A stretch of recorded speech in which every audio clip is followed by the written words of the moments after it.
Hello and good afternoon, ladies and gentlemen. Welcome to this week's new episode of the Xbox Factor Podcast. I'm your host, Mr. BoomStick XL. Folks, we have an outstanding two monster-sized topics for you today. One of which is going to be a conversation that was started yesterday with me and Crispy Bomb. I say Crispy Bomb, Fuzzy Belvedere, and I always do that. Regarding the rent versus buy. Right now, this has been an ongoing conversation, and it seems to have heated up to the point that once again, Christopher Dring is not only throwing his 2 cents into the ring about how Game Pass isn't good or bad, it just is, according to him. He went and quote tweeted Bucky from Pocket Pal. And if you don't know who they are, well, they're the maker of Pal World, and they obviously. This started yesterday when Bucky put out a tweet regarding Expedition 33 being roped into the Game Pass good or bad conversation. And of course, he defended the fact that Expedition 33 was not only good being in Game Pass, but it was good for his own company that he represents through his knowledge. Well, according to Christopher Dring, it depends on a particular game or a particular whatever. I will read the quote verbatim, but it's crazy how a so-called journalist is telling the actual community manager who deals with this whether or not it's good or bad. But he is not the only one. And again, this really is an Xbox Game Pass versus games media and gaming community question, because unfortunately, there is a lot of false narratives that have been posted in the last couple of weeks. And I don't know what more Xbox Game Pass has to do to be recognized by gamers. And I mean, Xbox gamers are eating well. We are being served filet mignon on a regular basis, because just look what happened last week. You had two of this year's biggest RPGs launch into the service. You had the week before the biggest, at least one of the biggest indies of the year in Blueprints drop right into Xbox Game Pass. Doom is in a couple of weeks. What's on your screen was the second big release of the year in South of Midnight. We opened up the season or 2025 campaign with Avowed. And it just continues to go. You had Ninja Gaiden 2 Black drop as a shadow drop. Ninja Gaiden 4 is coming out in the fall. I mean, I don't personally know what more Xbox needs to do to be recognized by the games media and the gaming community as a viable place to play your games at the most affordable price in gaming. And I've said this before, and I'll stand and die on this stone, ladies and gentlemen. Xbox Game Pass is, in fact, the greatest deal in entertainment today. And I'm talking about both music and film, okay? You can't get as much as you get in regards to quality and the price of what it would cost you out of pocket versus anything else. But before we get into that, second half of the show, folks, we got to talk about the Outer Worlds too. Now, IGN, who I have not the greatest relationship with, but I always give credit where credit is due, did an IGN first on the Gunplay for the Outer Worlds 2. That video dropped yesterday. Now, we're not going to watch that video because I don't want any problems, but we are going to break down a post that comes the way of an incredible community member. And folks, you know who he is. Clobriel did an amazing breakdown. We will use his tweet and read it verbatim as to what's happening with the with the guns and exactly what that's going to do for anyone that is a first-person shooter fan. But before we get into that, and we await the arrival of Mr. Unreal Engine 5 himself, Infinite Umbra, let's welcome in the panel Crispy Bomb. Good morning, kind sir. How the heck are you? Well, good afternoon in the East Coast, but yes, Yeah, good well, that's morning true. everywhere else. It's funny how people talk to people that have experienced it and try to convince them that they're wrong. Isn't that interesting? But we're going to get into it. So let's do it. Yeah, this is going to be a very pointed conversation. Obviously, I am going to break this down into a smaller video later on. I did drop the conversation that Fuzzy Belvedere and I had yesterday, and it is getting a lot of traction, and it is a really good segment. So if you missed it live, you can either check out the podcast, which was about $1.15, or you can check out this particular segment, which I believe is about 23 or 24 minutes. Again, folks, I do like breaking them down because there are a lot of people, especially parents, who don't have the time to be in front of their phone or their computer or whatever to listen to a podcast. So I've been getting a lot of really, really positive feedback of us cutting down and making these into videos, which, again, if it wouldn't have hit, we wouldn't continue to do it because there's a lot of production work on the back end. But I love doing it. It's extra. I'm learning, folks. I'm doing it. I'm adding timestamps. I'm adding logos. It's great. I'm having a lot of fun with it. So if you're enjoying it and I'm enjoying it, then we got to do it. But Jamie Moran, what's going on, my brother? You said this in the green room, have ratioed numerous times Christopher Dring. I hope you do that today. In fact, I would even dare say that I think we are all due an elusive gamer rant. Good morning, kind sir. Good afternoon, where you are. How you feeling? Hey, man, happy to be here. I mean, look, the funny thing is about this Chris Dring person. And I don't like naming names, but it needs to be said. Like, I've ratioed this person to oblivion like 8 times or something, and the truth is, ever since then, I don't actually pay attention to the person. I think given a lot of these people like limelight, paying attention to them gives them what they want. We live in a world where you have these bloggers that go out of their way to try and find a way to pull down something like Game Pass, a genuine good deal in gaming, whereas you have some companies charging $80 for direct ports with a slight resolution bump. The gaming industry does not make any sense, right? It's crazy. But hey, it's been a good week for gaming. Oblivion Shadow drops. I've been in a hell of a good mood. Expedition 33 is chef's kiss. Absolutely love that game. I mean, we've had 2 Game of the Year contenders in a week. Yeah. So like, if anyone's disappointed right now, I don't know what's wrong with them. I would have to agree with you. I would say that then there do you have more problems than just gaming. If you cannot be, I mean, again, maybe your RPGs aren't your thing, right? I don't like turn-based RPGs, and I don't like open world RPGs. I don't like RPGs. Okay, you know what? I'm not going to fight you on it, but that's got to be a small number. But Mr. Unreal Engine himself, Expedition Umbra, obviously you are enjoying that game. It is definitely a Boom and Umbra type of game because there's exploring, there's turn-based combat, there's gorgeous music, there is incredible sights and sounds. It is a Game of the Year quality. As a matter of fact, I think it's going to run the gambit this December at the Game Awards and potentially Game of the Year on many websites. How you feeling, brother? Good morning to you in Chi-Town. Yes. Good morning to you as well, and to everybody else, and you guys on the panel, Jamie and Crispy. The most important part is that it's an Unreal Engine, and there you go, and it's running beautifully. Yeah. Yeah, man, it's a really, really dope game. I have to say, I see why it's getting all the praise it's getting. I'm fairly early on, so I haven't done a lot in it.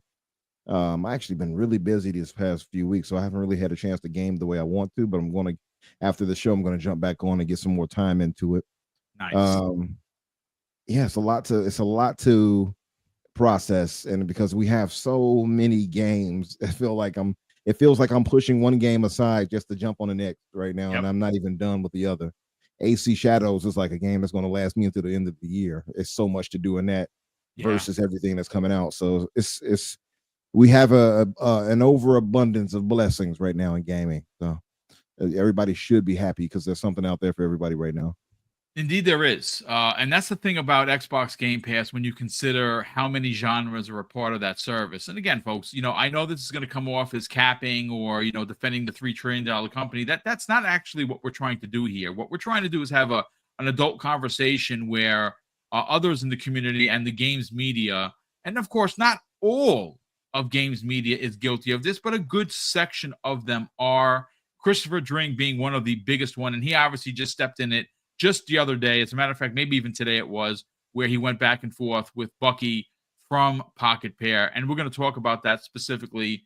But, real quick, we had a Ninja Squirrel 30. First of all, brother, great to see you here. Thank you so much for the quote. He says, South of Midnight, College Football 25, GTA 5, Oblivion, Expedition 33. In just the past 2 and 3 weeks, Xbox is cooking. What up, Umbra and Panel? What up to you, brother? Thank you so much for being here. And again, that's a phenomenal point of view.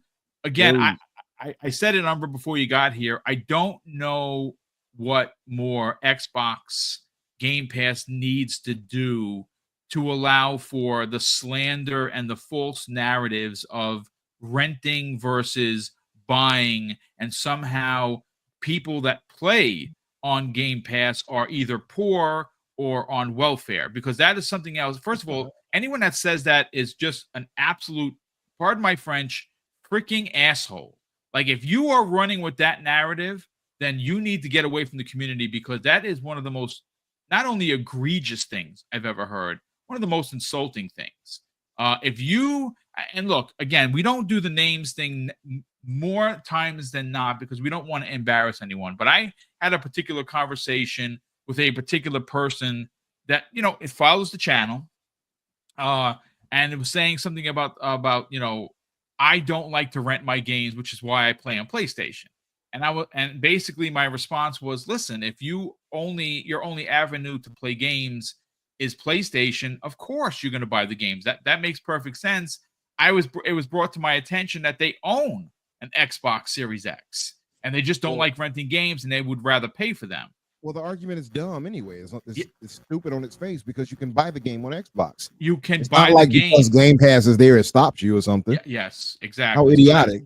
Yeah, it's. Man, I you know what? Let me pull some. Let me pull up these. But because Game Pass is there, I can't buy it. Yeah, it won't let me. You actually get it at a discount. I'm just saying, like, it's the false narratives that I find to be absolutely egregious. So here's the thing. I'm going to read the first posting by Christopher Dring. Now, again, this guy he's a walking troll. His credibility has been sunk more times than not. He's been ratioed more times than I can count. Specifically, at least 8 times by Jamie Moran, who's gonna go on a very funny, hopefully funny rant, because that's what he does. But I want to read, gentlemen and chat, exactly what Christopher Dring thought he needed to say to the world, because he's that important. In a fun section at the end of some of my TGB videos, I asked the interview subjects if game subscriptions are a good or bad thing. And the answers have been quite polarizing. But it's a nuisance conversation, he says. And he goes on to say this, ladies and gentlemen: sub services do suck up time out of the market and potentially reduce spending on full games. Certainly 2 publishers, which he does not name, have said to me that it's challenging releasing a premium game on Xbox these days. However, sub services are our discovery vehicle when getting noticed has been harder than ever. And most significantly, it potentially encourages people to play more games, and most importantly, according to Christopher Dring, different games. Another big industry challenge today. And he says finally in his closing, in other words, Game Pass is neither good or bad. It just is, which I don't even understand what that means, but fine, whatever. So the point, the Bucky tweet that I was telling you about, he posted just the other day, and he goes, again, this is Bucky from Pal World. He's obviously the community manager for Pocket Pair.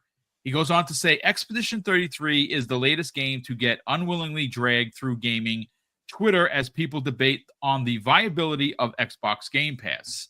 And he says this: I feel like I've just a little bit more knowledge on the topic than most, so I'll just say yes. Yes, it's very worth having your game on Xbox Game Pass. Well, Christopher Dring, who apparently knows better, gentlemen, goes on to say, well, that depends entirely on the game and your business.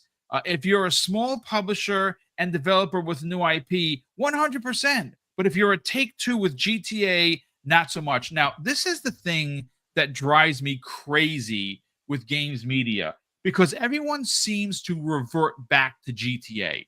Like GTA 6 being on Xbox Game Pass could never be a thing. Well, first of all, the fact that that's even brought up, that is like a no shit Sherlock conversation. Like, holy cow, water is wet, the sky is blue, and my bank account doesn't have enough zeros. It's not even a real argument either. It's not a real argument, because if Microsoft why would wanted to do it, they have the money to put GTA on the service. They do. Obviously, Take-Two wouldn't take jump change, but Microsoft could absolutely do it if they wanted. They could drop them $2 billion to put into service. Yeah, they absolutely could. When you have these bangers that are coming out right now that are absolutely like, dude, we got Doom the Dark Ages coming out. Like, what are we talking about here? Like, it's absolutely ridiculous thought process. Like, I understand, like, hey, like, you know, you look at Xbox and be like, hey, these are like Doom the Dark Ages, AAA banger. Okay, it's releasing on all platforms. All right, like, hello, but it's still in Game Pass. Like, the viability of Game Pass is not diminishing. If anything, it's ramping up hardcore. And I think people need to realize that and understand that, you know, you have an option, and they're not even saying buy an Xbox, buy a newer TV, or they're actually supporting the third party people that work with them. I mean, it's actually kind of crazy, and it's not a thought process that we would see before, but I think it is the most important thing for them right now, because they're saying, okay, like, you have an option, go for it, but you can gladly pay $70 on your PlayStation. We don't care. That's the way they're looking at it, and I don't hate it. I honestly think it's logical. No, it's just silly on its face, though, because again, sure, Take-Two may not want to do that. They've stated that, but money talks and BS walks. If Microsoft decided, hey, we're going to hunker down and give you for $1 billion or $2 billion to put that on a service for whatever length of time, Take-Two is going to take the deal. It's not like they're going to be like, nope, we don't want that. They still get to put their product everywhere else. They still get to sell it on Xbox, PlayStation, and Steam, or whatever. Later on in Steam, of course, not because they know they go to PC later, but you get the point. So the thought that they couldn't do it is, for one, stupid. Two, why is the argument GTA when Microsoft has tons of games they're offering anyway? Why does it have to be that? Or it'll be lesser games that doesn't have the prestige of a GTA that they can bring to the service and do bring to the service. So what is the argument exactly? You could tell when somebody is trying to find some reason to be negative. Yeah. I mean, look, again, shout out to Mac22 in the chat. He says, boom, it's a nothing burger and not worth your time. You know what? Here's the thing, brother. First of all, I love that you're here every day, and we appreciate it. And you're not wrong. All right. Is it a giant nothing burger? Sure. But it's a conversation that I'm not the only one having. And I do want to do a round robin here. And specifically, Umbra, I'm going to go to you first, because you had said in the DM that you guys had this conversation just recently. I believe you said you had this conversation on Friday. I know Risk It has consistently been on this tear of pointing out the disingenuous behavior by games media. Now, granted, I think it was last week, or it might have been the week before, Jez Corn of Windows Central did do a positive Xbox Game Pass, where he said I have to give Xbox Game Pass its flowers. So it's not a blanketed statement where all games media is against Xbox. I'm not suggesting that at all.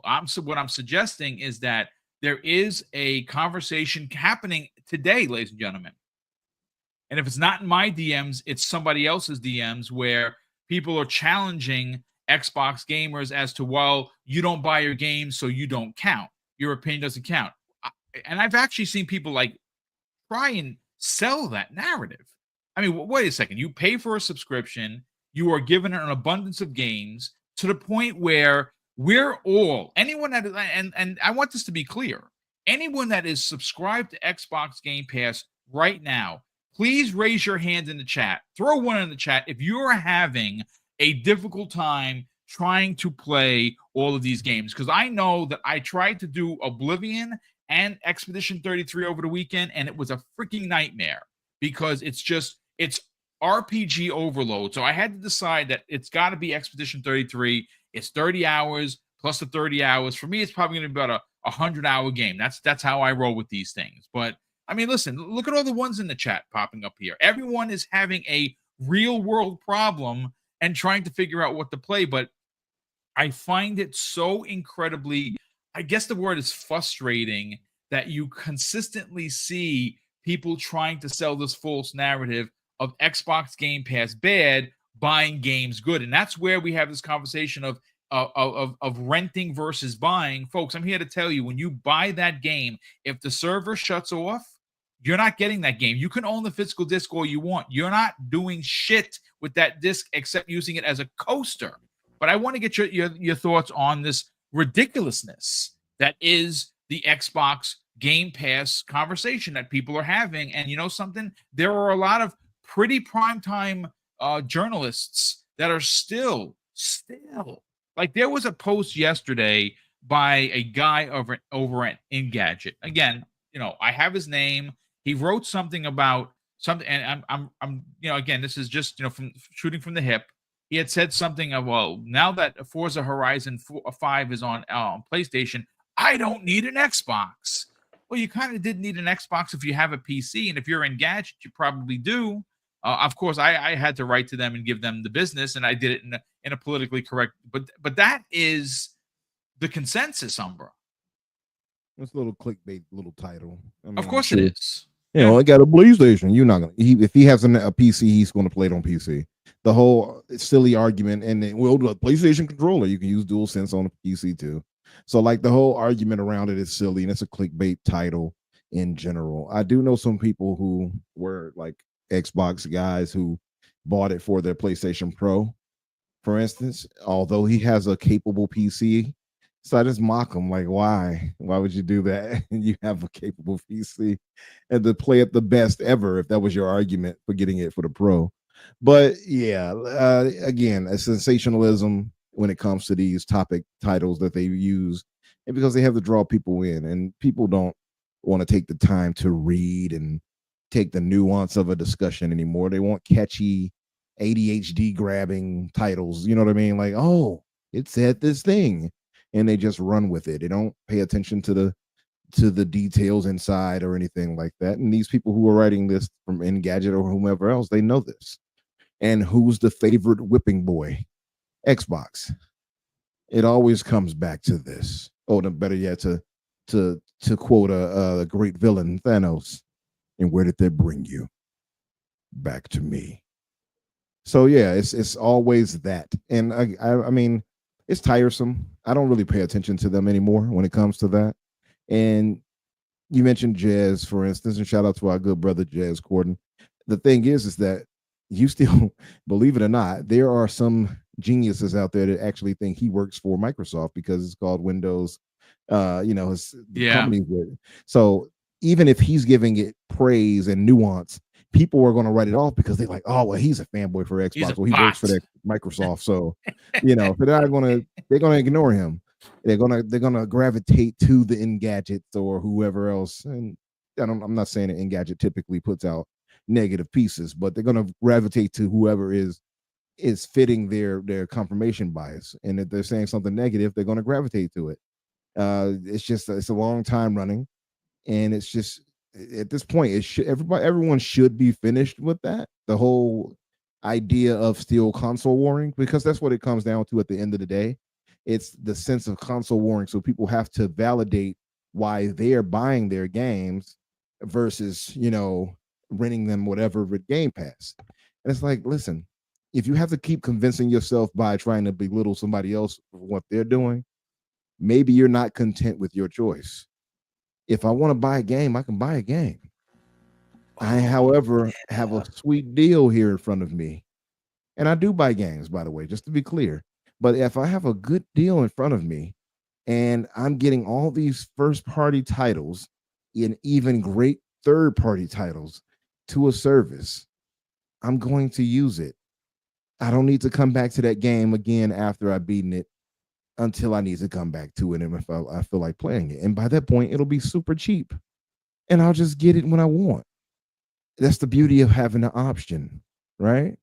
So it's ultimately a silly argument that's unnecessary, and it's just tiresome again. And to go back to Dring, the way he even did all that, he ended up kind of putting his foot in his mouth because he had to, after he spoke with other people in the industry, he had to come back to, well, Game Pass is neither good or bad.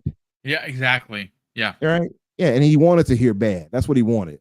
But he got a more nuanced take, which is some of it doesn't work, some of it does. Right. And that is what it is.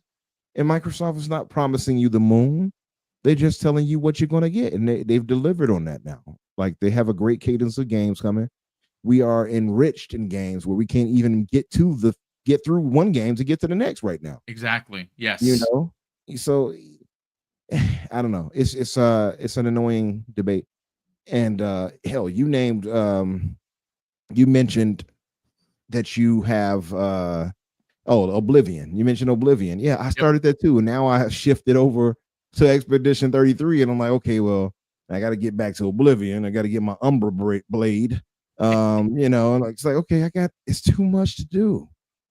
And I don't understand how that isn't the lead. How isn't that? And that's the problem, I think. And I'm going to shut up because I'm talking too much. But just to say, that's part of the problem in general when it comes to media consumption, is that people are not interested in you giving a nuanced or truthful take that isn't, you know, hyperbolic or hyping things up or diminishing something. They want to hear and they want to see negativity and hate and all these other things sell. Straight truth and, you know, with no flash and such like that doesn't. And that's part of the problem. And that's just societal. It's an issue. You know what I mean? I don't know. Because the old saying is a lie travels around the world twice before the truth even gets out of your mouth, basically. Right. And that's what this is. It's a matter of sensationalism and negativity, misinformation, and blatant lies. People want that. They crave negativity. And it's sad to say. Yeah, unfortunately, this is the world that we live in. But again, folks, I thought it would be a very interesting conversation because, you know, we were talking in the DM and I actually had asked because I had written a whole different other show. You know, we were specifically going to talk about Call of Duty potentially removing the Omni movement, which should be Infinity Ward doing that for not this year's Call of Duty 2026. I think it'd be a disaster because, quite frankly, the best movement in any Call of Duty that's ever happened is Black Ops 6. It is amazing. But we'll get to that by week's end. There were a few other stories, but we are going to get into the Outer Worlds 2 on the back end because there is a lot to get excited about. And that is another Obsidian joint releasing in the same year as Avowed.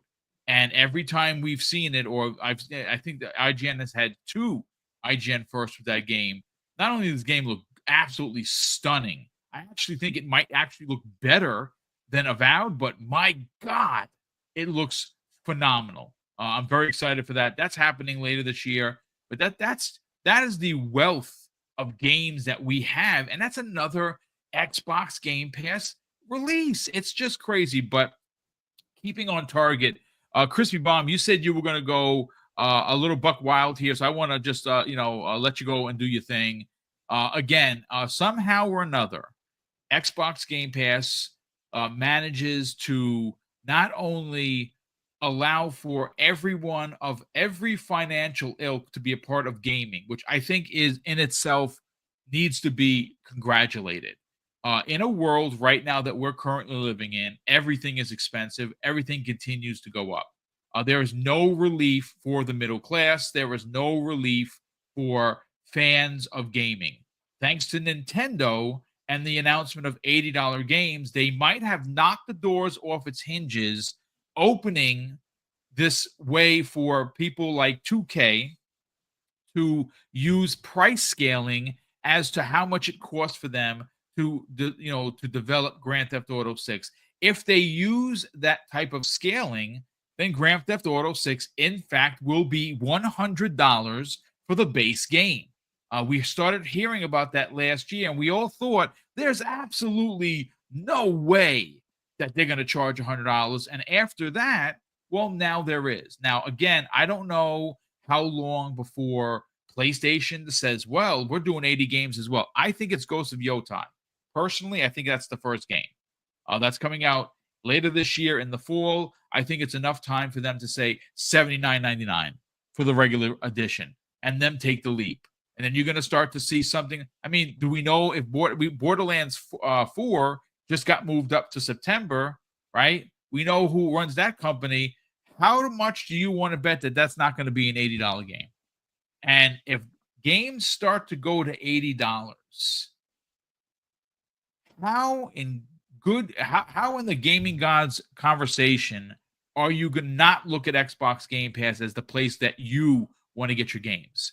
Because whether you consider it be rental or just digital play, I don't know, but the best deal in gaming right now is Game Pass. If games go to $80, the best deal in gaming will continue to be Xbox Game Pass. Let's get your thoughts.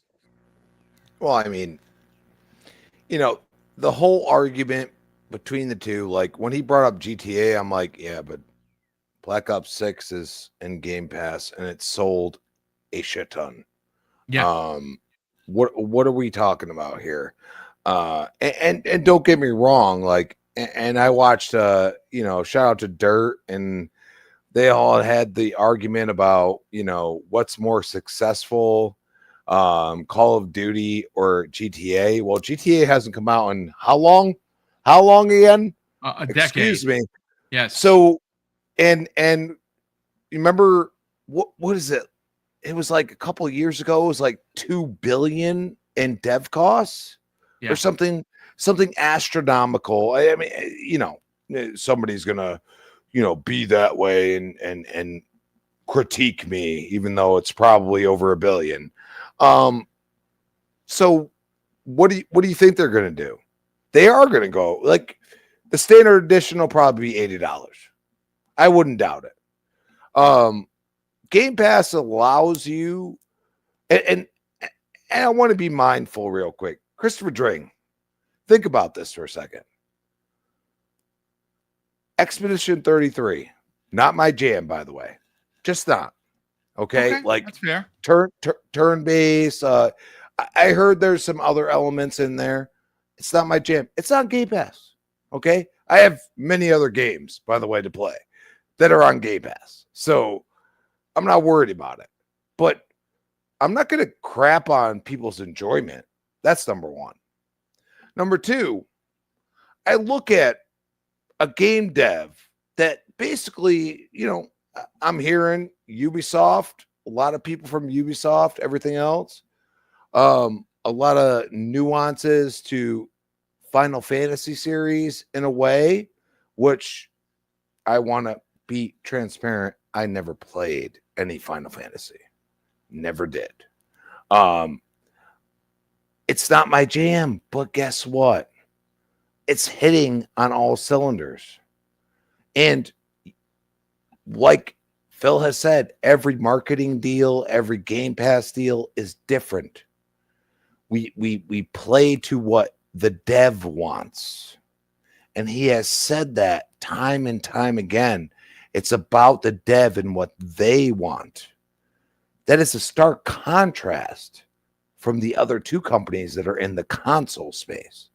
But wait, there's more.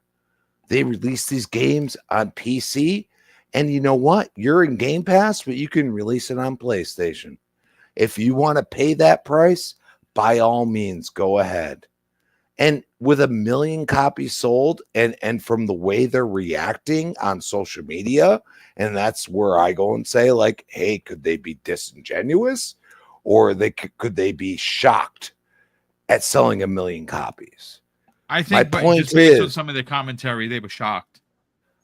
And my point is that it's not about the GTAs. This is not about that. This is about having a mindful, artful thought process to making a game that they want to make. And if they get money on the front end from Game Pass more than likely are probably getting free marketing because Microsoft/Xbox wants to push Game Pass. They haven't killed it. And you remember, like, we all sometimes will be like, where the hell is Mixer again? Or where the hell is this? They usually kill stuff. Okay? They kill a lot of things. Windows Phone. I've heard people say that. Like, are you serious? Like, what are we talking about here? Like, usually they kill stuff that is not profitable. Okay? And that includes the devs that continue to come in more and more and more. Okay? Because if they develop for Xbox, they're developing for far more than just PlayStation. You know what I'm saying? Like, think about it. You get in bed with PlayStation, you're developing for PlayStation. Maybe later you can possibly release on PC. And Xbox is like, oh no, we'll help you develop for a cell phone or a TV or something else. As long as you're in Game Pass, we're gonna support you. Isn't that interesting? And probably at zero cost to them. Like, they just want to push Game Pass right now. And then these companies are sitting here, and the ones that actually are in there that aren't huge developers, like we're talking, what we've seen recently,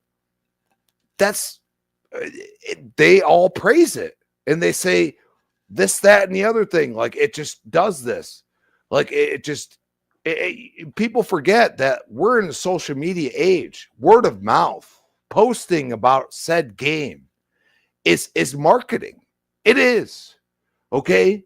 And, I've given Xbox a lot of crap, but I'm going to tell you right now, and I don't mind the ads on the Super Bowl or a football game or something like that. But is that really hitting the actual gamer? I don't know. How about word of mouth? How about allowing somebody to play it at their sub price? How about them apples? How many times have I seen a Netflix show or something like that just show up out of nowhere, and then I go and watch it? I'm like, yeah, this is really good. Those are the things that people forget about. And there's a marketing budget for a reason. But if a small company can use the gravitas of developing and dropping in Game Pass, but also developing in all these other consoles and PC and everything else, I think, there's a lot to be said about the future vision of what gaming can be. And that also includes having great experiences for what you want. And I think that's what Game Pass needs to keep doing. Great points all around, man. Really, really well broken down. Jamie Moran, I saved you for last because I'm expecting a massive rant here.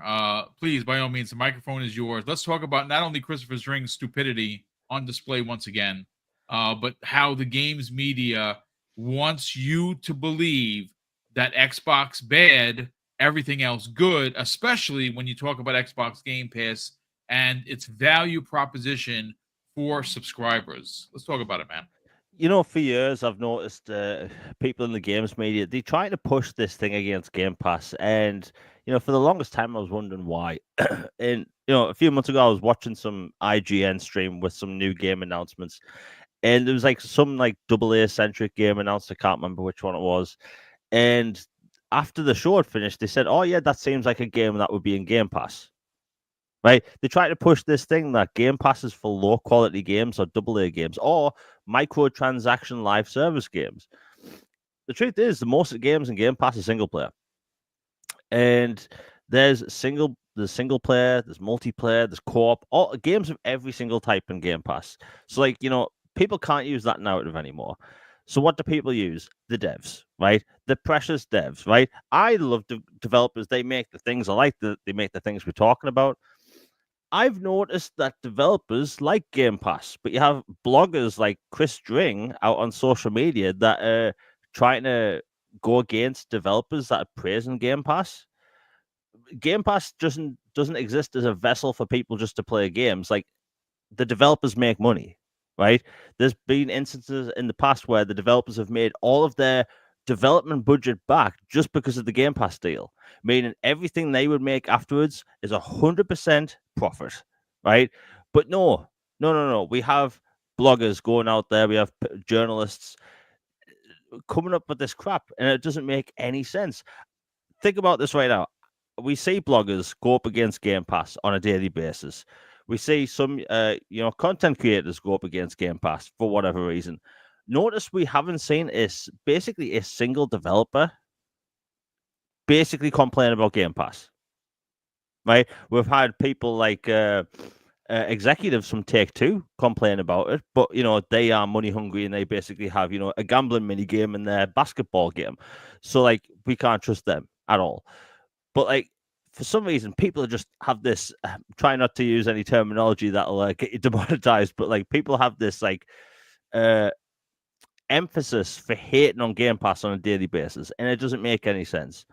We live in an age where the price of everything is going up on a daily basis, and Game Pass is this thing where you can subscribe and get a bunch of games where people's wages aren't going up to match the price of these games or consoles going up. So like, why aren't these journalists, people like bloggers like Chris Dring, why aren't they out there asking, hey, why is Mario Kart Worlds $80 but Forza Horizon was $60? Right? Yeah. Which one of those games cost more? And like they're both open world races, one of which has licensed cars, one of which has licensed music, and one of which is photorealistic. One is $80, one launched at $60, one launched in Game Pass. So why are people going up against Game Pass all the time? And I think it boils down to this one thing. It's not a PlayStation thing. Yeah. Right? Every single time in the past where someone has came out for something on Xbox and said, hey, this is available on Xbox, this is a cool feature or game or whatever, people have been against it. And then when it came to PlayStation at a later date, be it a feature or a video game, people are loving this thing. Greatest thing since sliced bread, Jamie. Yeah. And like, I'll try and find the post, so I'll post it later. But like, I'll mention this again. Back in 2014, the Xbox One got an update so you can play media files, right? And Kotaku posted saying, hey, Xbox One now lets you watch pirated movies. And they had a picture of a pirate ship with the pirate flag with the skull, right? A year later, the PlayStation 4 got the exact same feature. And the headline was, the PlayStation 4 now lets you watch media files, right? And it was the same journalist, right? Same story, wrote two different ways, because Xbox bad, PlayStation good. We're at the point where a lot of these journalists, they kind of like in the mid 30s, early 40s, where they grew up with PlayStation, right? Their preference never changed. And we can see it from a mile away, right? Everything they do is PlayStation this, PlayStation that. Every time there's been a game announced, and this was before Xbox started doing multi-platform stuff last year. Every single time Xbox would come out a game, what would be the first thing that was asked in an interview? Is it coming to PlayStation? Every single time. And like, Game Pass is on Xbox. It's on Xbox devices and Xbox ecosystem devices. PC, tablet, cloud, all that stuff. Well, people are against Game Pass, but yet when a game launches in PlayStation Plus, nobody bats an eye, right?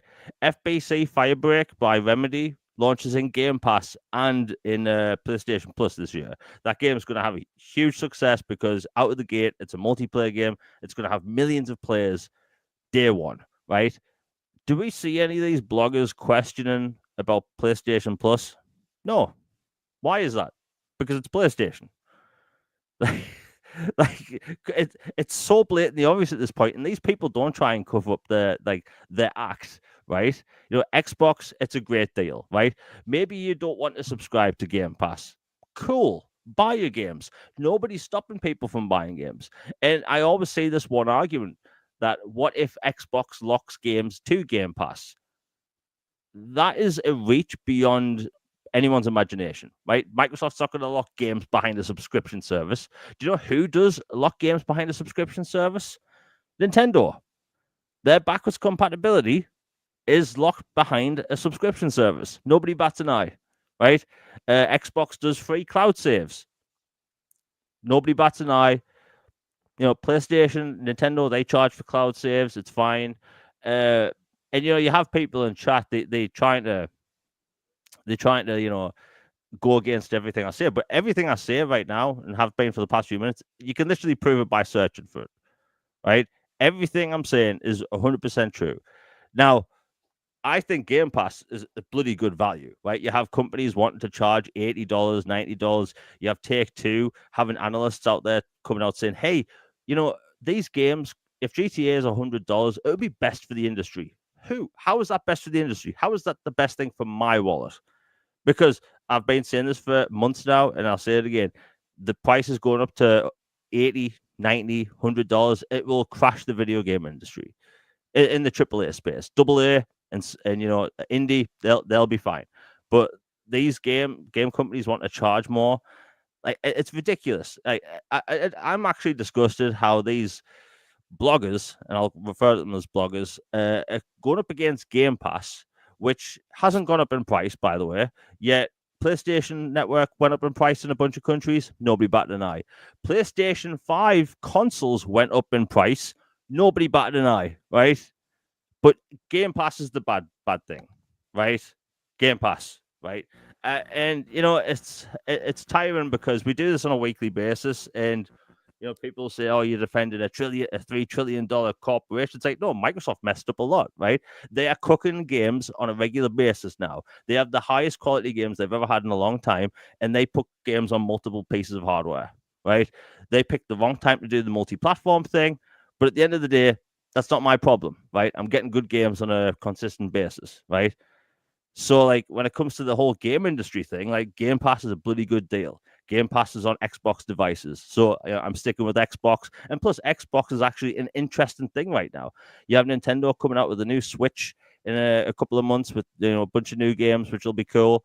PlayStation, not much to talk about outside of Marathon and Ghost of Yotei. Xbox is on everyone's minds 24/7. Game journalists can't shut up about them.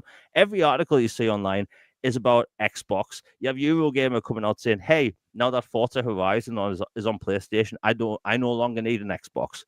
Okay, well, where was that thought for Marathon coming to Xbox or PC? Where's that thought for all of PlayStation's games going to PC?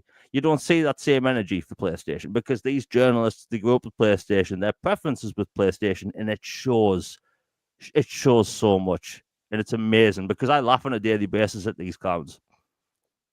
Yeah, again, I think you said it perfectly. They don't even try to hide it. Like before, they would try and disguise it as, oh, just a thought and a theory. Now they're just like, yeah, whatever. Listen, it's fine. At the end of the day, folks, I don't need to tell you that Xbox Game Pass is the best service in the business. It gives you more for your money than any other service. It does it not by just a skin of a hair. It does it by leaps and bounds. If you compare Xbox Game Pass to, let's say, like PlayStation Plus. PlayStation Plus is a premium thing that only gets occasionally a new game, like Blueprint, for instance. But that doesn't happen all the time. You get old games. As a matter of fact, something that no journalist has even talked about is when they pull their own first-party games from the service. No one says anything. Like Jamie says, no one bats an eye. It's like, well, whatever. They can do what they want. Oh, okay, I guess. And Nintendo service, listen, I subscribe to it because I like the classic games. Like I said, I know this is going to sound pretty lame for a lot of people. I like playing Wave Race 64. I had a lot of fun with that on the 64. It was when the water was incredible and you were like, oh my God, I can't believe what I'm seeing. I like to play that every now and again. So I have that service and I'm very excited to play something like F-Zero from the GameCube era when that releases day and date for the Switch 2. I'm going to be playing that because I freaking love F-Zero. There's a reason for it. And their service isn't expensive. It's $60. You get all the classic stuff. Yes, it's behind a paywall. I'm fine with that because I pay for the service to play online anyway. I get all this extra stuff. It's fine. But come on. I mean, how could we even argue just based on what happened last week with Game Pass? I find it, again, people in the community, the internet's going to be the internet, ladies and gentlemen. They're always going to disappoint you. But when the games media gets on this thing, and you got people like Christopher Drink trying to sell you this bad idea that Xbox Game Pass somehow is not only hurting the industry and hurting devs and going up against community managers that know otherwise, but he's trying to tell you in so many words that your opinion doesn't count and that you're wrong.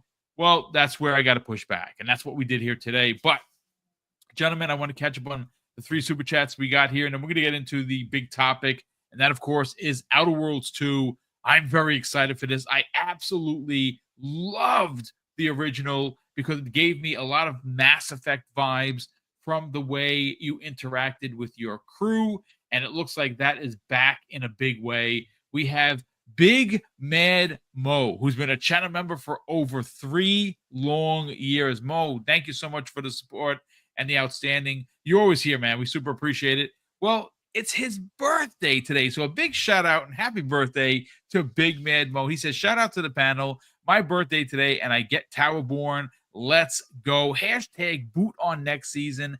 Hashtag you pay. I play. Hashtag Xbox invades enemy territory. That's right. At 12 o'clock, when the show went live, Towerborn went live, and I will be playing that as soon as I'm done here because I've already done everything I need to do, and I want to get down with Towerborn. I'm very excited because it's a side-scrolling beat-em-up RPG. Yes, yes, and yes, please.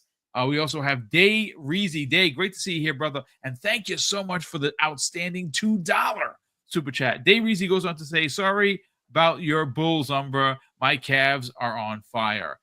Yeah, there's a lot of funny business going on with the NBA right now. And we have Pyraf. We'll see how far your Cavs get. Don't get too, you know. We're gonna see. It's gonna be a very interesting time for sure. Pyraf in the chat drops a very generous $5 super chat and says, Game Pass this summer is getting The Alters, Rematch, FBC Firebreak, Frostpunk 2, and Wu-Chang Fallen Feathers. Game Pass is suffering from its success. Yeah, there's a lot of stuff. Did anyone see? I saw people talking about in the chat the new trailer for Wu-Chang. Wow. I mean, that game looks great. Really good. And that's a day one in Game Pass. Oh, my God. Like, are we eating good or what? But, gentlemen, I'm going to go first here to Jamie because this is Jamie's joint. He loves sci-fi. And he loved Outer Worlds, and I think he's going to love Outer Worlds too. Jamie, we have a posting here from Clobriel, who does this on a regular basis. And he dropped a megaton of information, which I want to read verbatim for the chat. Now, folks, I don't think I need to tell you that Obsidian is a great RPG maker. A perfect example of that is, well, Avowed and many other things that they've done before. But again, just specifically looking at 2025, Jamie, they've already released Avowed, and still, again, is my game of the year. I'm going to continue to play through 33, Expedition 33. Of course, I'm going to continue to play through Oblivion and whatever else we got this year. But for right now, Avowed is my game of the year because it's just I spent so much time in that world and loved every second of it, and want to really return to it. I just need a new game, a new game plus, and be able to do some different things. I think that every time you go to camp, kind of like Expedition 33, the enemies respawn, and I'd love for them to do that in Avowed. But the Outer Worlds 2, ladies and gentlemen, we saw plenty of this game, not only through the IGN firsts that we've seen, but we've seen some gameplay prior. Now, obviously, this is getting its own event this June, right after the Xbox Showcase, where they're really going to be able to break down more of what they haven't already showed through the multiple IGN firsts. But I do want to break this down, gentlemen, because this game sounds like it's going to be bigger and better in every way than the original. So this is what Clobriel had to say on the write-up for the Outer Worlds 2 combat. It says it introduces a parkour mechanics that allow you to climb, vault, and slide, which I think is dope.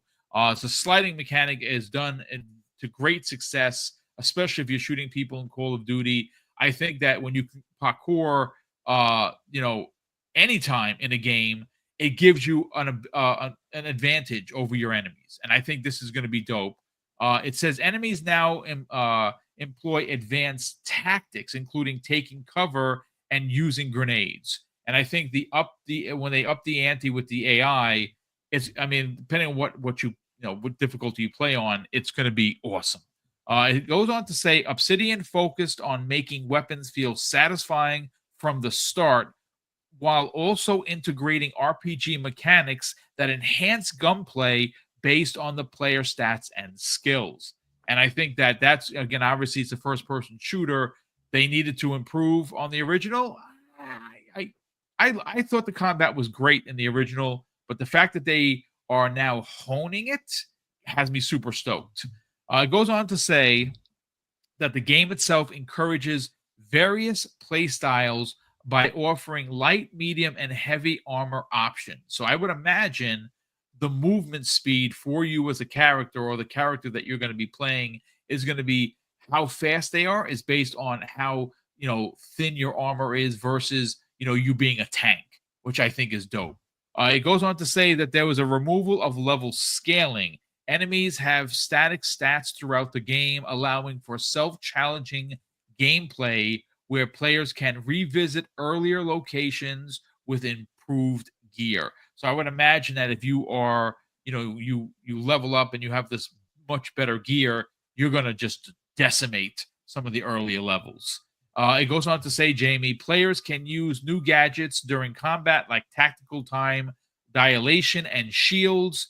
Difficult settings, folks, are from story mode, which I think is great for people that want to just enjoy the game and not get their teeth kicked in, to a very hard option. So if anyone that finds the game too easy, put it on the maximum difficulty and you're going to have a good time if that's what you're looking for. Finally, ranged combat is prioritized, but melee options are available as well. Jamie, this sounds like a game that you're going to enjoy.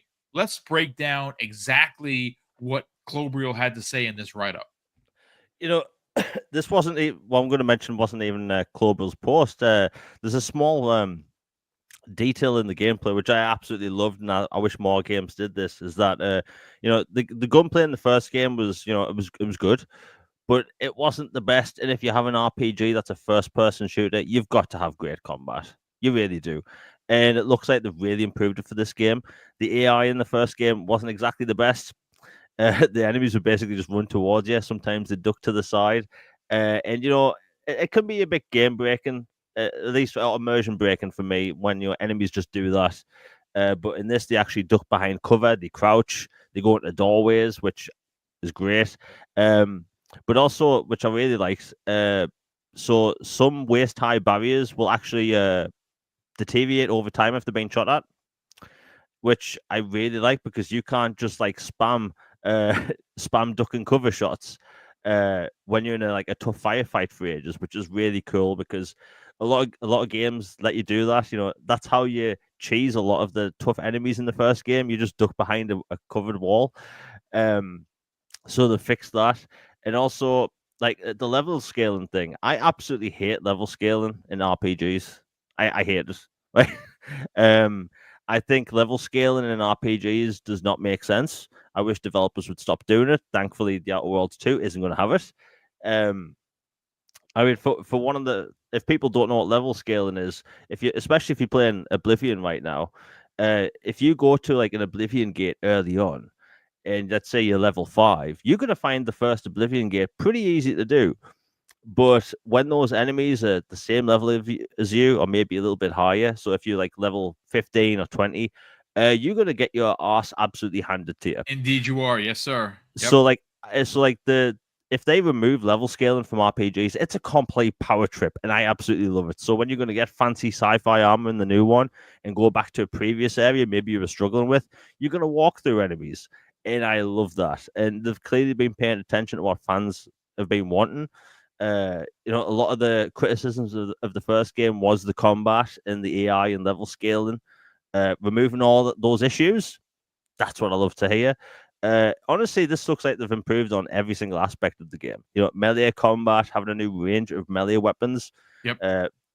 in a game like that, using melee weapons isn't the most handy thing, considering people are, firing laser bolts at you. But honestly, I think they've done a fantastic job. They've clearly learned from Avowed with the sliding mechanic. The slide mechanic shouldn't work in a fantasy RPG, but it does.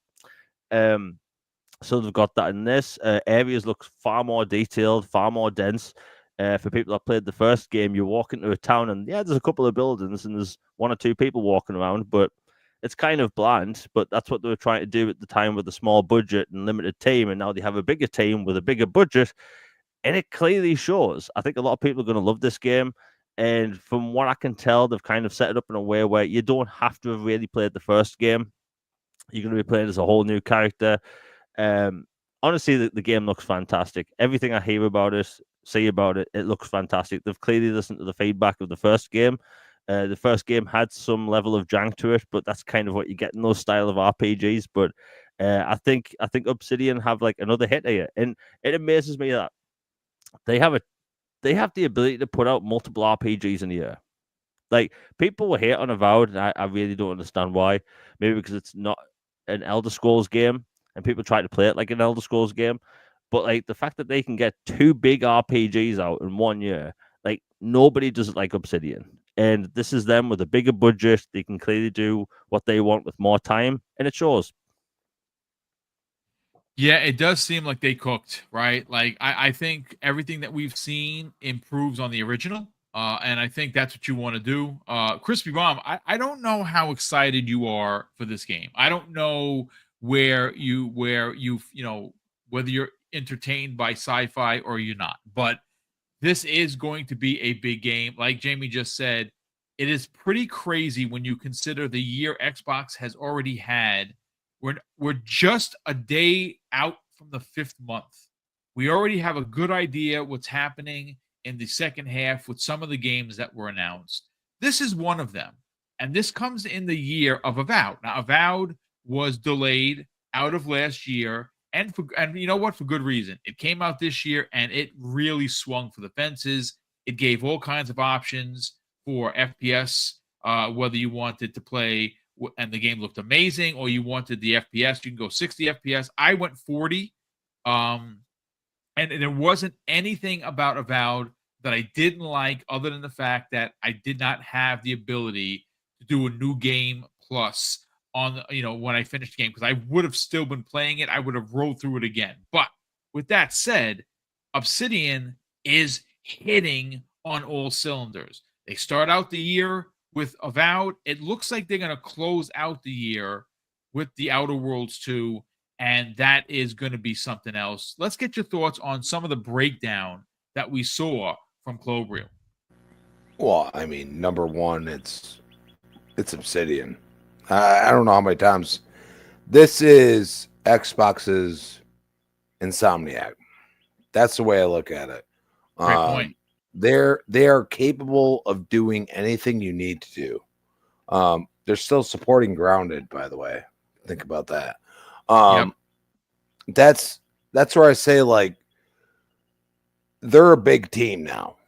It wasn't a big team when they joined, but they're a big team, like 300 plus, and they are okay. Like, you want to work on, a first person shooter that's an RPG? Do you want to work on a more of a melee game like Avowed? Do you want to work on, like more of a, everybody enjoys the building and Grounded? Like, what do you want? And I think that's attractive to good developers. And nobody's really highlighted the people that have joined, but there's a lot of people that have joined Obsidian over these past couple of years. Yep. And I think it really comes down to them feeling like Obsidian, I'm not talking about Microsoft, but Obsidian feeling like, you know what? We could do what we want, and we can make a great game, and Xbox is going to / Microsoft is going to support us into whatever we do. Like, I mean, everybody forget that like all of a sudden there was a third person view in Avowed. Imagine if they do that again with Outer Worlds 2. You know what I'm saying? Like all of a sudden, bam, they showed it. Remember that? Like everybody's questioning it, everything else. I mean, these are types of things that only they do recently, at least.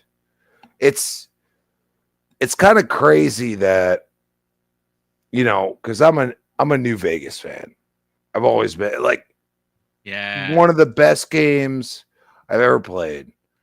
And I feel like Xbox is like, you know, Phil. I mean, you know, like Microsoft is the underlying hurt that some of us Xbox fans have. But I feel like Phil is like, man, like you guys can make something. And like the parkour elements and all these things that they're talking about. I mean, the original trailer, remember when he had like the you know, launch boots, you know what I mean? Like, you know, kind of like Starfield in a way, like just had boots that launched you into the battle. Like if they pull that off and make it, you know, and that's where I agree with Jamie, like the actual gunfire and everything else needs to feel visceral, and it needs to feel like you're impacting the world. And it's a little weird to say, but I mean, like when I went back in this past week and played Division again, I feel like I'm impacting the world in a way. And it really comes down to like, you know, the noises you hear in your head when you have the headset on, or, you know, just interacting with the world. And they got close with Outer Worlds 1 because I played enough of it. I don't, you know, like I'm glad that they are not really like, you know, like news story in a way, like create your own character, all these things that we expect from an RPG, because at the end of the day, that's what you expect. You expect to make it your own world. And I think as of now, I'm more intrigued than ever because I feel like a lot of the gunplay and combat in Outer Worlds 1 were not on par in what I want to see. And I would love if at some point, if not telling us in June that there's a third person mode. I would love that. I wouldn't be surprised if there is, to be quite honest with you, because that would be kind of a lot of people would like that. Again, if they did it for Avowed, and it was a requested you know, conversation with the community, they took the time to get that done. I would imagine that if they did it there, you have a good shot of that actually happening. But Infinite Umbra, Jamie has knocked it out of the park. Crispy Bomb has knocked it out of the park. I want to get your thoughts because, you know, whenever we talk about a Boom and Umbra game, we usually talk about open world. And when you talk about open world, you know, they can give you a number and they could say, well, open world game A, Umbra, is 35 hours. And you can, you know, additional 20 hours for side content. But guys like me and you, we go here, there, and everywhere, right? We are looking at every nook, every cranny. So the so-called 30 or 40 or even 50-hour game is usually double for us easily. I think that's going to happen here with Outer Worlds. I'm actually happy that Outer Worlds isn't happening until the end of the year because, quite frankly, we are inundated with open world games and RPGs for that matter. But I'm still interested to get your excitement. Yeah, like, and that's the thing. Even if, again, we are, like you said, we're so inundated, as you put it, with games. Even fall is going to be crazy because you got GTA that's going to be around there. You got a bunch of other games that's going to be in the fall too. It's going to be tough, but I am going to make room for this because I am excited for Outer Worlds too as well. For one, it looks fantastic. Just to be clear, the game looks dope. So there is that. Having new mechanics like the parkour, for climbing and vaulting and sliding, that's pretty cool. I like having anything with more mobility when it comes to these first person shooters. That's a plus. The enemies being able to put like new tactics together to come and try to take you out using, taking cover, things like that. Everybody should be happy with better enemy AI. So that's a W too. They change things with the level scaling, which is cool because I hate sometimes when you play certain RPGs and it has it where more or less they level up with you, and it's a balance that has to be struck, because if you don't do it right, you don't get that power fantasy that you can get in these types of games. Whereas they will level up with you, and it doesn't feel like you're actually doing anything to harm them, right? It feels like it's still a slog all the way through. So I want to see how that plays out in actual gameplay. And some manage to do it well, some don't. So there's to be seen here with this. I like that they have they prioritize range combat and things like that, but they do have the melee. Everything is looking really good to me. So I don't know what else to really add to it except to say that I'm excited to get into it. To be clear, I want to ask, what engine are they using for this? Unreal 5. Unreal. Oh, there you go. Okay. I think you knew that. I think you're being facetious, sir. I'm just gonna say I think you're being facetious, but it's okay. It's okay. He was waiting for me to bring it up, but I already knew that. Yeah. What a coinkadink. I keep telling people about Unreal. People don't want to listen to me. I say, and it's open world. Again, I don't know. Is it wide open or is it open hub? I'm not sure. But I look, I put it this way: the original was amazing, and I think again, were some of the enemies not the smartest? Sure. Did the gunplay sometimes feel not as great as it should have? Yeah. It wasn't. It wasn't broken, but it wasn't a flawless Obsidian experience. But it was a good one.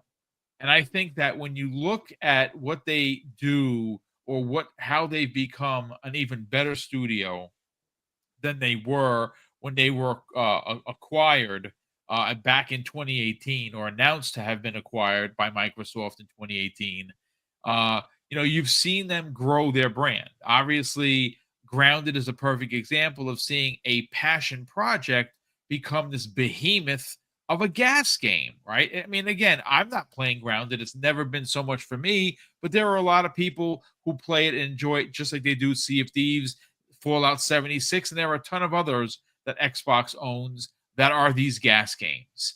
This is a single player RPG. It was really good. I very much enjoyed myself. I played through the first DLC, got halfway through the second.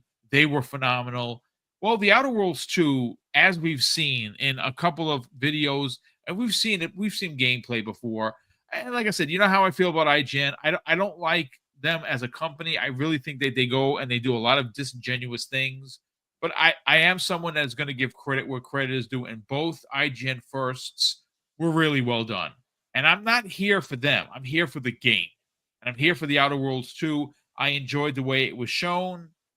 I thought the video that dropped the other day about the combat was excellent. It answered a lot of questions for me, that they prioritized, gunplay, and not only just from gunplay from a distance. You have melee weapons that are going to do massive damage, which of course is something that was done to great degree with Avowed. And if they can take what they did with Avowed and put that into a space opera RPG, I'm in.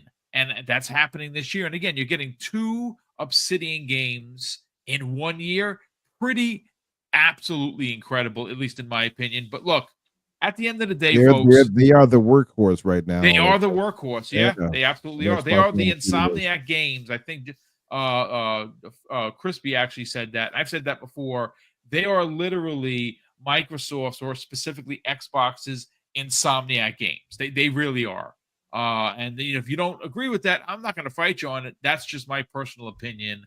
And I'm very excited for this game. I think the more we see of it, it gets me even more excited, because one of the things that, at least one of the big takeaways for me personally, ladies and gentlemen, from the last game was the relationships with your crew. And I thought that they were done to great degree. And I really enjoyed, doing the side quests for these characters and getting into these conversations with these characters and learning about them. I thought it was brilliant. I think they're going to double down on that for Outer Worlds 2, which of course is releasing the second half of the year. One of many games releasing in the second half of the year for Xbox. And this is one of those years where they finally got it right. Like, we've been complaining for years that they seem to forget that there is a month 1 through 5 in every year, and it's always barren. Well, not this year.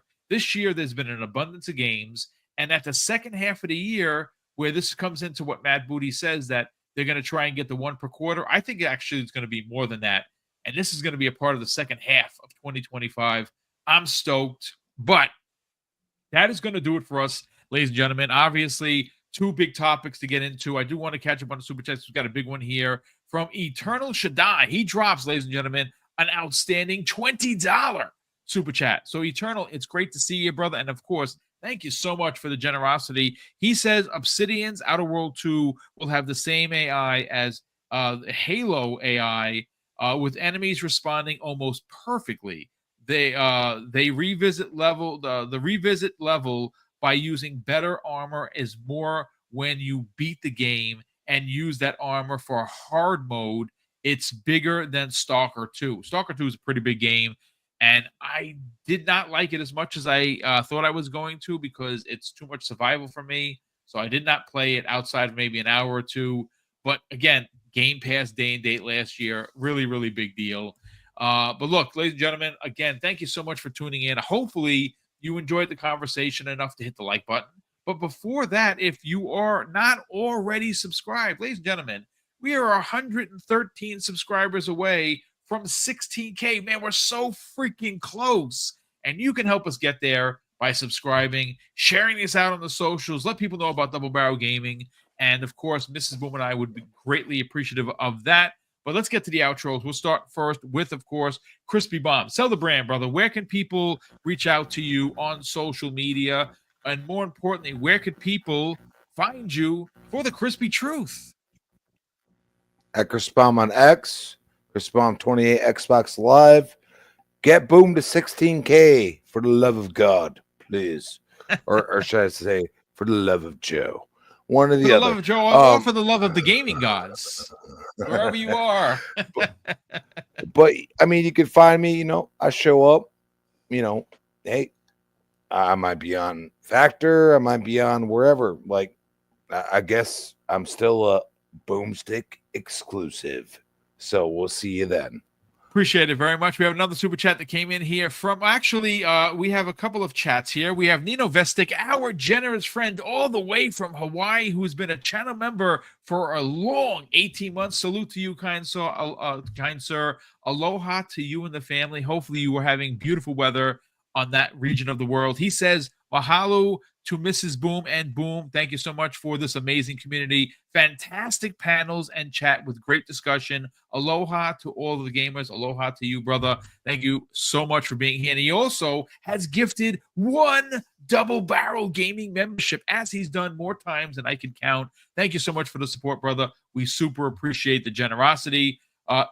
Jamie Moran, let's sell your brand, because you have a show going live today, 6 p.m.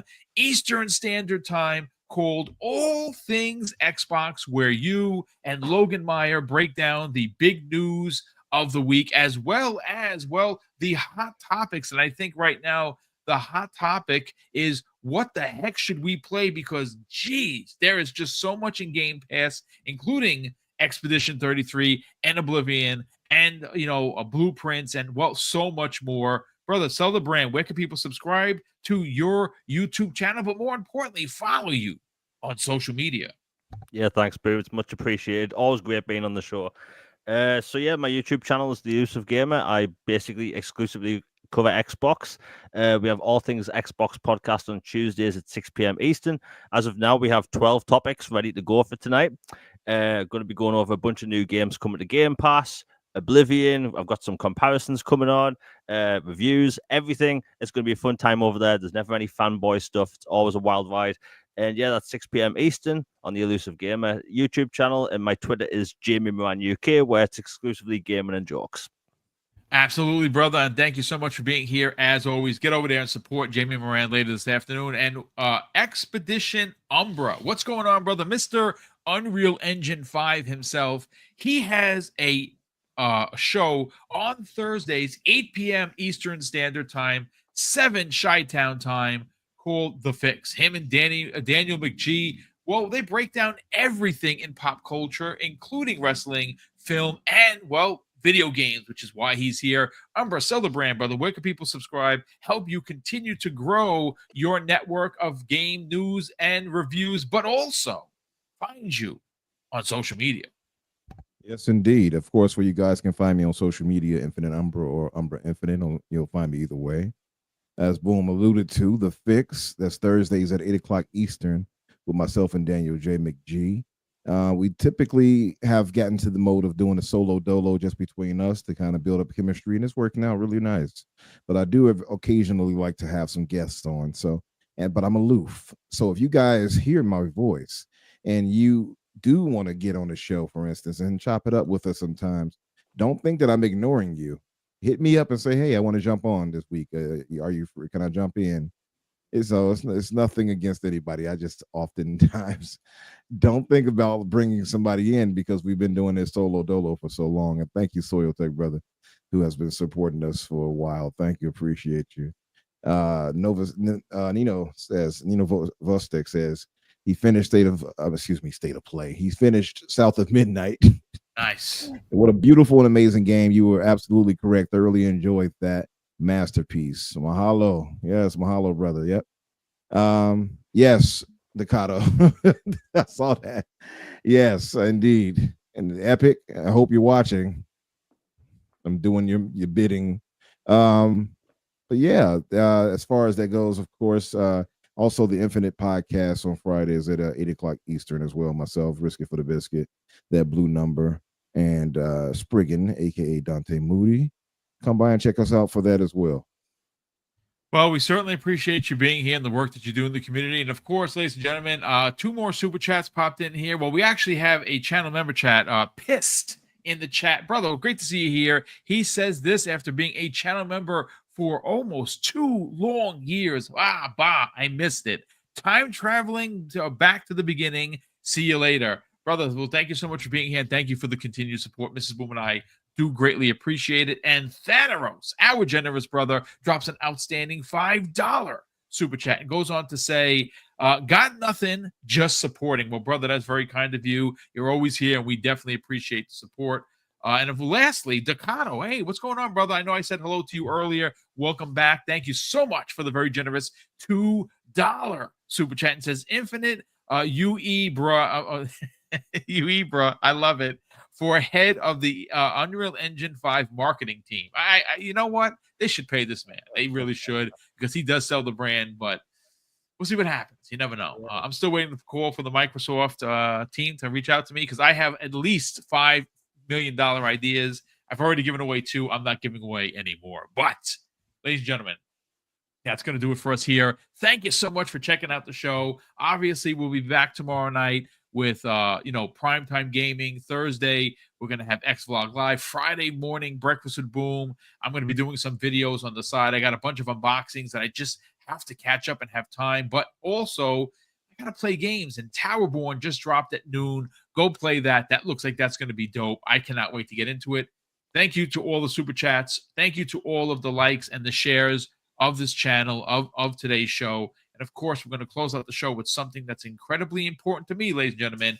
Hopefully, one day it'll be important to you. And that's something that my dad taught us when we were kids. And he would say, Craig, treat others how you want to be treated. And also, it doesn't cost anything to be nice. You live by those rules, son. I can guarantee you, you're going to have an awesome day. So take care, everyone. And we'll see you next week on the newest episode of the Xbox Factor Podcast.